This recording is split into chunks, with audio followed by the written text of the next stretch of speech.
What's up guys, Silver here with another Halo Master Chief Collection Achievement Guide. This time we're doing part 2 of A Monument to All Your Sins, which is complete every level of Halo Reach on Legendary by yourself. So we're going to spawn in and we'll be facing a ramp when we do, so just head towards that ramp and we're going to go up this ramp. There's going to be 2 jackals up here, so take these guys out as quickly as you can. If you can't take them out that fast, don't worry about it. We're just going to take them out as quickly as we can because sometimes more jackals like to come up here if you take a while, and also some elites even. So we'll take these guys out. Grab the plasma pistol. You don't need to do that for this part, but I like to just have it. I kind of risked going down there because I was a little vulnerable on the ramp there. But that's all right. So we're just heading over here, and you could take out all these guys. This area is fairly tough for some players, but you could just wait here in the corner where I am, and Kat will take out almost everybody by herself. Sometimes she even does take out everybody. It takes a while, so I'm just going to cut ahead about 10 minutes. I'm just leaving my controller here. No one ever comes up to bother you, and Kat just plows through all or most of the enemies. So we're going to start moving around again and see what happens over here. You can see that Kat has pushed back all of the enemies. They kind of retreat on their own, but Kat does a good job of killing a bunch of them as they do so. And you can see we're totally safe in this whole area now except for down here. This is actually not that great of a performance from Kat. Usually she kills more enemies than this over the course of 10 minutes. There's a handful of jackals still alive. Usually there's only like 1 alive and maybe an elite or 2. Sometimes, again, like I said, she takes out everybody. But this is probably her worst performance I've seen. And I've tried out this strategy about 10 times. And even so, even though this is her worst performance, she still killed most of the people here. And so we could just kind of hang back. You could continue to let her just kill everybody for you, or you could just kind of help her out a little bit. So you can see here I'm just kind of jumping in, like I mentioned, to move things along. But if you want to actually do this strategy of just kind of hiding and letting Kat do everything, you want to allow that to happen. You want to just hide in that spot. But then eventually you want to move forward to this section where I am kind of right now. You don't have to move all the way onto this side, whatever I'm on right now, side geometry. But if you just move up towards where Kat is, it will get the skirmishers to spawn because there's 4 skirmishers that spawn at the bottom of this ramp that we're on. And they won't really move forward and engage Kat until you move forward. So you could always move up to Kat to get them to move up and start engaging her. And then you can just move back to your hiding spot and let her take them out. So you can see a few seconds ago the video faded in and out. That was me splicing in my original run. We're on my original run now at this point where I actually killed all of the enemies. I found that just waiting around strategy after I did this initial run. So we're at the first run here. We're going to grab the sniper up there, and we're going to go down here and grab the target locator. I actually already grabbed the target locator, so it would be in that box over there. There would be a nav point on it, so you don't have to worry about finding it really. You can't really move on without grabbing it. So health pack right there. We have the sniper, and we have the target locator now at this point, and we're going to move on to the next section. We're going to skip this whole Wraith section. We're just going to go to the right, and we're going to run up to a ghost and hijack it. So just keep moving along the edge here on the right. We're going to hug the right side, and then once we kind of get over here, we're going to stop hugging the right side, and we're going to run up in between that big rock on the right and the big mountain on the left. So you can see there's a pathway going right up in between these 2 guys here. So just run through here, ignore the radar contacts so they can't see you, and we're just going to go over this hill here, and there's going to be a ghost, and sometimes there's a grunt in here, sometimes it's an elite. So it's an elite this time, so I'm just going to take him out so I don't have to deal with him later. Sometimes he likes to hang around. So if it's a grunt, you'll just kill him by meleeing him out of the thing. So we're going to move up here, and we're going to take out our target locator. I don't know why I went to the left there, but we're going to go to the right. Target locate, generally that area in front of the base there.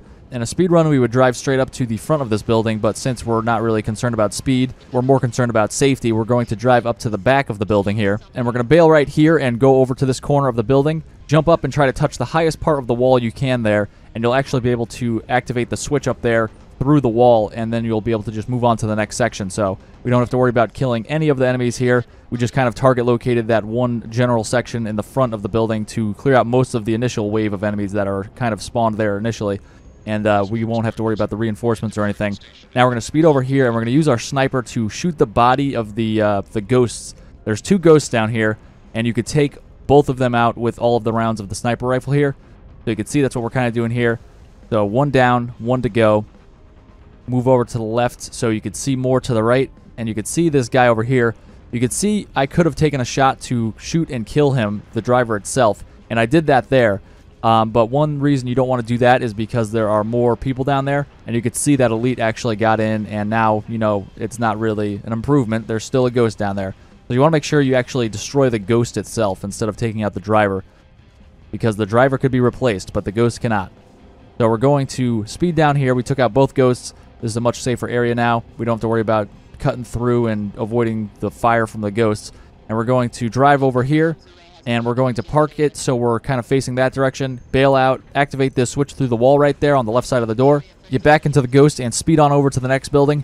You want to park about where I do because you want to be in enough where you stop getting shot by those guys, but you don't want to go forward enough to where the grunts that are dropped off by the next dropship actually grab the ghost and take it for themselves.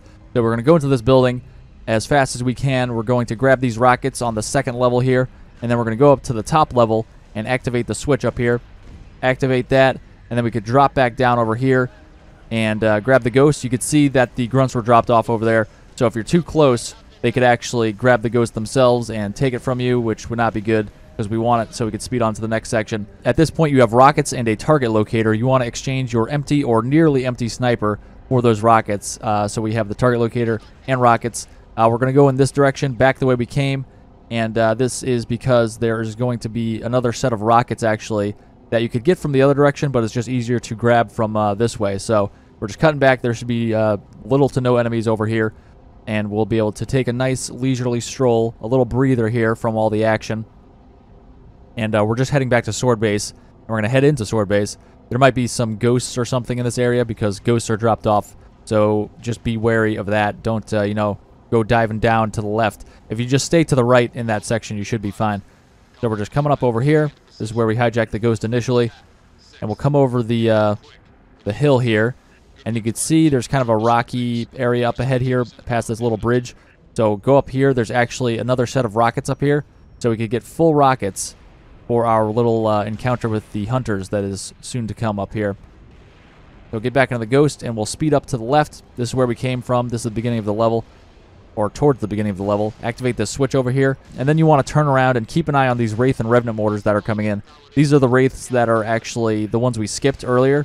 So they're still here and just kind of bombarding the area. This door takes a while to open up, so we're kind of vulnerable here. But it seems like they don't really know where we are, so they're just kind of firing randomly.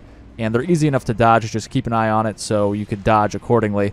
But we're going to move up here with the target locator, and I like to fixate right on that box right there. And while that's happening, I'm going to exchange my now empty target locator for a DMR in the crate over here.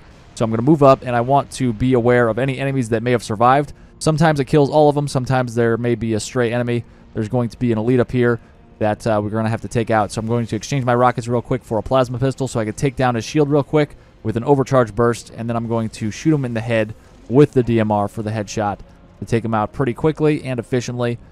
Cut back and grab my rockets again, and then we'll move up and take out these hunters that are in the base over here. And you can see I'm just juggling the plasma pistol up here as well. That is because there's one elite in this area, so we want to have the tools to take him out quickly as well. So I moved forward, and I did not realize I didn't have my rockets. I have a plasma pistol. I almost started shooting these hunters with a plasma pistol. That would not be that effective. So we're just going to try to shoot these guys point blank, or not point blank, but you want the rockets to actually hit them. Generally, when you're using rockets, you want to aim at the feet or like a wall that's close by to them, so the splash damage actually kills them. But these guys have a lot of health, and they move pretty slowly and are pretty big, so it's fairly easy to hit them with a rocket. So we want to make sure that we do that. So we took out that first one, and now we're going to move around. And you should be able to take out these guys with less than the full amount of rockets that you have. So if you miss one or two, it shouldn't be that bad. There are a bunch of grenades in the area, so you can see up against the wall. I'm going to show you after I grab this plasma pistol. Up against the wall on the right, you can see there's some ammo right here. There's shotguns and grenades on the wall there, and even after that, there's still a couple grenades on the ground. So you have plenty of grenades to work with if you run out of rockets. And it looks like we didn't end up needing the plasma pistol for this guy because he just presented his back to us. So we're just going to take advantage, just smack him in the back, activate the elevator, and we'll head up to the final area, which is going to be Sword Base, the multiplayer map. So we're going to have this door open, and we could sprint forward, and we could actually assassinate this elite because he's going to kind of stand there for a little bit, and then he's going to smack us probably, and we could just take that opportunity to wrap around behind him and assassinate him. So that is what is happening here. And you can see we gave him the old back smack after he whacked us. And then we're going to turn around. These grunts will probably turn into suicide grunts because their elite overlord has died and they don't know what to do. Another option is you could just noob combo the elite. As you're closing the gap, you want to walk straight towards him while you're getting off that elevator. And you could just noob combo him. He has a few seconds where he's just kind of standing there not firing at you. So you can take advantage of that to plasma pistol them and then shoot them in the head with a DMR. But you can see we took out those jackals and we killed that elite with a noob combo. We're going to go up this ramp and get onto this window ledge type thing and just run across it. And you don't have to worry about any of the enemies that are in this area. And we'll jump onto this bridge and go up this bridge, and we will be able to actually despawn all of the enemies that would normally spawn up top here, which is super helpful. And we'll be able to just speed through here. Very easy despawn. On the wall up here, there's going to be some DMR ammo, so grab that if you need it. And then we'll move up and grab the rockets that are hanging out on the floor over here before we go through this doorway. And then there's going to be 2 jackals. You could kill them with a rocket, or you could shoot them with the DMR if you'd like. Either way, but we want to quickly take them out so we can move up and head to this box. But before we hide behind this box, we want to focus on this phantom. The video faded right there because I actually died, so I was like, this is the end of the mission. I'm not going to restart this and re-record this nonsense. We'll just, revert to the last checkpoint. So the elites are dropped off towards the right side. So you can see I was kind of looking over there initially. There's 2 invisible elites that are dropped off, and those are the only troops we have to worry about. Sometimes there's a grunt as well, so we're going to keep our eyes out for that guy. And it looks like he did spawn to the left, but I don't notice yet. He's just kind of hanging out there with his suicide grenades, but we killed him. So be aware that there's sometimes a grunt that's dropped off as well. So take out the elites first. Obviously, they're a big threat. You want to try to take advantage of them dropping down. They don't always drop down in the same exact spot, unfortunately, so you can't really plan it exactly where you're going to shoot that rocket. But try to shoot the ground right below them or right near them, or possibly even the crate itself if they kind of get dropped off in front of the crate, so you get that splash damage to kill them. And there's a bunch of rocket ammo. I just walked over a bunch of the different locations of the rocket ammo, so you could take out these Banshees and this Phantom. The Phantom is a big threat initially because there's turrets with grunts manning them, and they are very effective at killing you. So you want to watch out and take out that Phantom first, and then you can kind of move up and kind of relax a little more and take out those Banshees. Emil is helping you out there, so you could just hang back and he'll take out all the Banshees and the Phantom if you want. But we press forward here so we could speed it up, and that is the end of the mission, and our reward is a cutscene. So that's it for this one, guys. Thanks for watching, and I'll see you in the next video when we tackle Nightfall on Legendary. Thanks for watching, guys. If you found that video helpful, be sure to click on the scorpion icon to subscribe and hit that bell for notifications. You can also check out some related guides by clicking on the videos on screen, and you can find links in the description for other social media links of mine. Stay tuned for more Halo guides, and I'll see you in the next one.